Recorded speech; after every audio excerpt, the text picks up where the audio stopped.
You know, I wasn't originally going to do this again because finding a favorite YouTuber is very difficult. Finding a favorite show, a favorite game in general is very difficult for me because I'm normally the person that just stuffs everything in a watch later list and decides to watch it later. And that's basically what I've started to do with YouTube. There's over like 300 videos in my watch later list now, and I have not gotten through like half of them. So I wanted to do things a little bit differently this time, and instead of doing of my favorite YouTubers of 2024, I decided to do my favorite things of 2024. I think that'd be a lot better and a lot more fun, if you will. Now, for the first thing I wanted to talk about games of 2024, because when it comes to games of 2024, I played some. I didn't play a lot, but I played some. Persona 3 Reload came out in February.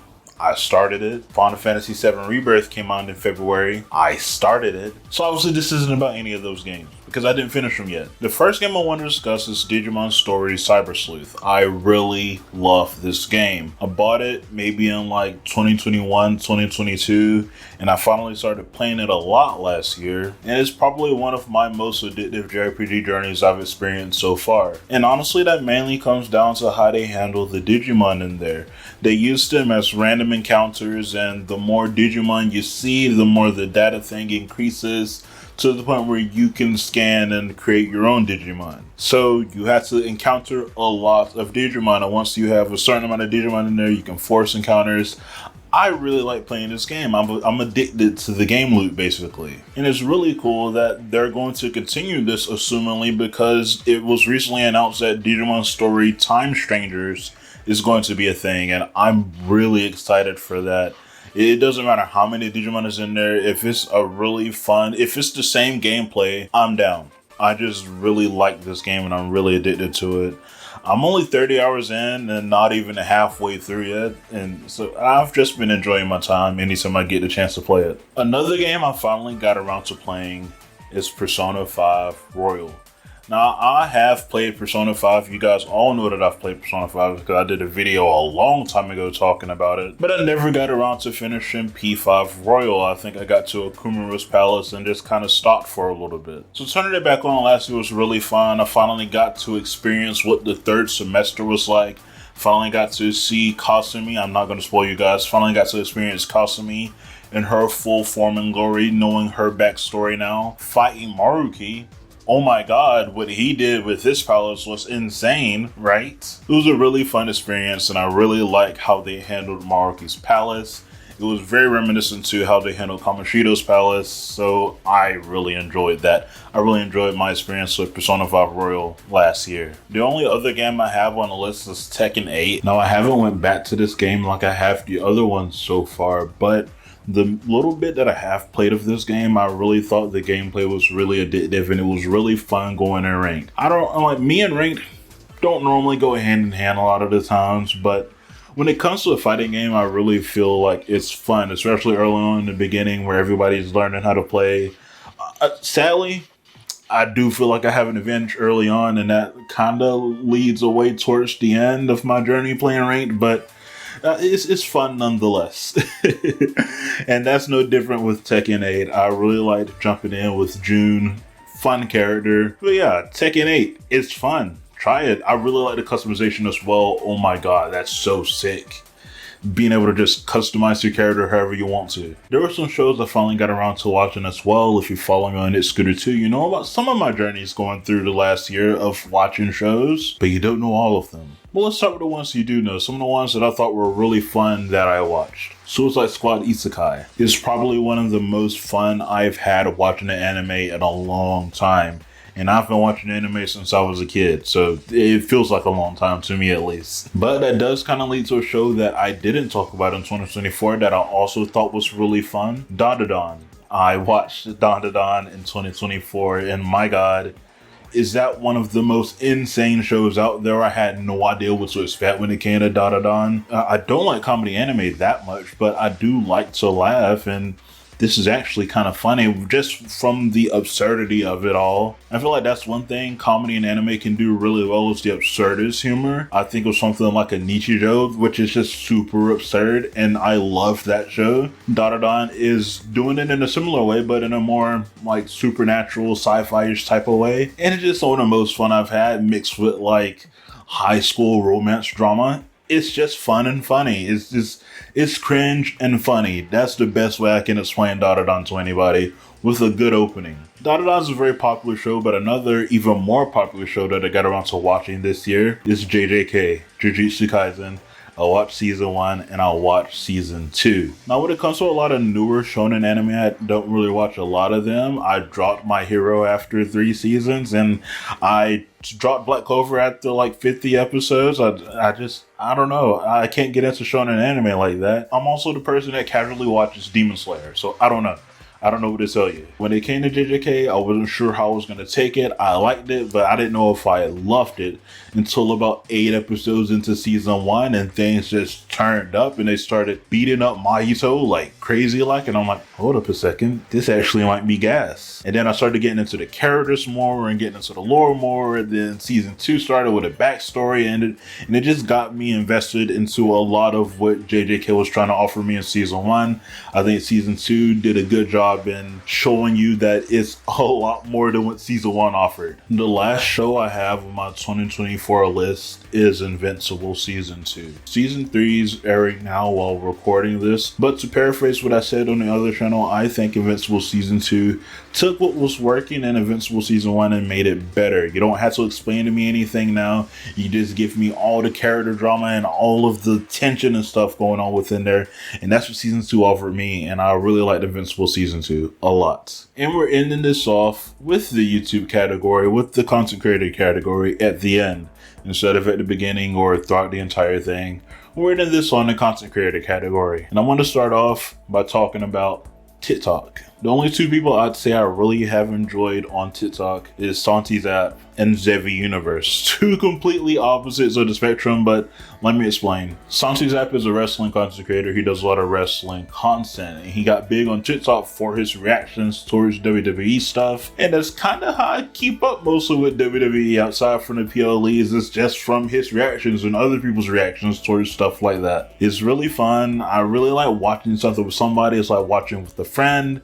And I don't know, it's just really nice. Zevi, on the other hand, is what I can only describe as a commentary TikToker. He talks about any celebrities or content creators and the issues and dramas going on within their world now or back in the day when they were really huge or something. And it's always really fun. I really like how he talks. I really like the whole, so this person had a problem, and I'm like, okay, I'm gonna sit down and listen. You got me, boss. I'm gonna sit down and listen. Now going back over to YouTube, video essays. One of the stuff I'd say I watch the most, one of the stuff I'd say I do the most of. Video essays, I really like them. I really enjoy them. I'm gonna list a lot of people down right now, and they're more or less in the same category, some with different styles of how they approach things and some not differently. I want to start off with Internet Pitstop. I really like some of his stuff. One of his Pokemon Atmosphere videos came into my feed, and I just really liked how he presented himself since, and have been following him since. I need to watch his Parasite video. It's in my feed, but I kind of want to redo my video on Parasite before I watch somebody else's Parasite thing, so that's just been in my watch later list for the longest, and I just really like how he carries himself. I really like his comedy. I really like the way he writes. It's just really fun to me. The next person I want to talk about is Lavaman. He hasn't uploaded for a long time, so I don't know if something's happened to him or if he just didn't like the vibe of YouTube, but the videos he has on his channel is really fun. I really liked his lemon grab video that got in my recommended feed, and I started watching him from there. He doesn't have a lot of videos on this channel. I think 2 or 3 Adventure Time videos on one Xeviuniverse one, but that's about it. I don't know if he's ever going to come back or anything because it's been like a year or so. I really like his videos though, a little bit more stripped down, a little bit more in your face. It feels like somebody you know actually making a video about a topic that they're really familiar with. And a similar thing can also be said for Chords. I really liked his Oracle Effect video. I think that's the one that popped into my feed. I haven't got the opportunity to watch more of his videos yet, but if they're at the caliber that that video is, I will enjoy them 100%, but I just haven't had the time to. And I just wanted to mention that Urkel Effect video. It was really fun of me to watch, and I really liked seeing how the stereotype of Urkel has transitioned into a lot of things over the years, mostly in animation. And the last person I want to talk about in this specific content creator category is Luggician. I really like his video on Danganronpa V3. A lot of people's take on V3 is very negative and stuff, and I think his take was being negative back in the day, but taking it from a new light now. And I don't know about giving everybody a new perspective on V3, but a lot of the videos I've seen on V3 have just been negative. And his video was like one of the only positive ones I've seen, and I just really liked him coming at it from a whole unbiased narrator perspective. I really enjoyed that because I too never felt that they were talking about us when it came to the audience that they were talking down upon in V3. I always thought it was just, I don't know, that audience. I don't know. I don't know. I just really liked the video. You know, I think I forgot to talk about Alex Bale. Alex Bale is one of the channels I stumbled upon last year, and I binged every single video that he's put out since, or at least every theory. That's right, this is a theory channel, but not just any theory channel. For the longest time, he was just the SpongeBob theorist person. Now he's finally finished that, and he's now doing other things. He's done like a Magic School Bus one, and he's recently done a Cocoa Puffs one, but I know this is about what I've been looking at last year. I don't really know how to describe his theories. I want to say they're satirical, but also they're methodically thought out. By that I mean like he has a whole video theorizing about a previous or future robot war that's going to take place on SpongeBob, and like he will point out the smallest details in a show and say, hey, this is possibly a sign pointing towards that. It's an interesting concept that I've wanted to do before, so I'm really inspired by it, and I really appreciate his content. It's never not a good time. He's also a filmographer, so anytime he'll spice a couple of his films into there, it's always really fun. Dofi the Muse was a really interesting concept. And the last category for content creators I have on here is comic book YouTubers. There's only 2 written on here, so don't you worry. The main 2 I have written on here is Watchtower Database and Alex Lennen. Alex Lennen is a really fun YouTuber if you want to know a lot more about like Spider-Man lore and most of the stuff in the Spider-Man comics. I learned a lot about the Spider-Man comics from there because I've never had the opportunity to read any of the Spider-Man comics. And I think he also has a Batman video on there as well. Not much to get into on there because he mostly covers the comic books art entirely, and it's just telling you the story of what's going on within there. To be fair, I enjoy it so much. Just tell me the lore. I really need it. And the other person when it comes to comic book creation is Watchtower Database. He's mostly just known as the DC guy, mostly Justice League, if you will, hence the name Watchtower Database. And I really like him uncovering mysteries and discovering new lore when it comes to the Justice League show that ended in like 2007. That's not the only thing he touches upon though. I mean, he talked about Batman Cape Crusade, which I haven't gotten to yet because I wanted to talk about it myself, but I just haven't had the time to yet. There's a couple videos on Batman Beyond, but just a lot of the stuff I've seen from him are about the Justice League universe. So if that's your vibe, I highly recommend checking him out. He's a really cool guy, a really fun guy. I recently watched one of his older videos talking about the demon, and it's funny to see him do this skit where he rotoscoped himself as the demon. It's just really fun.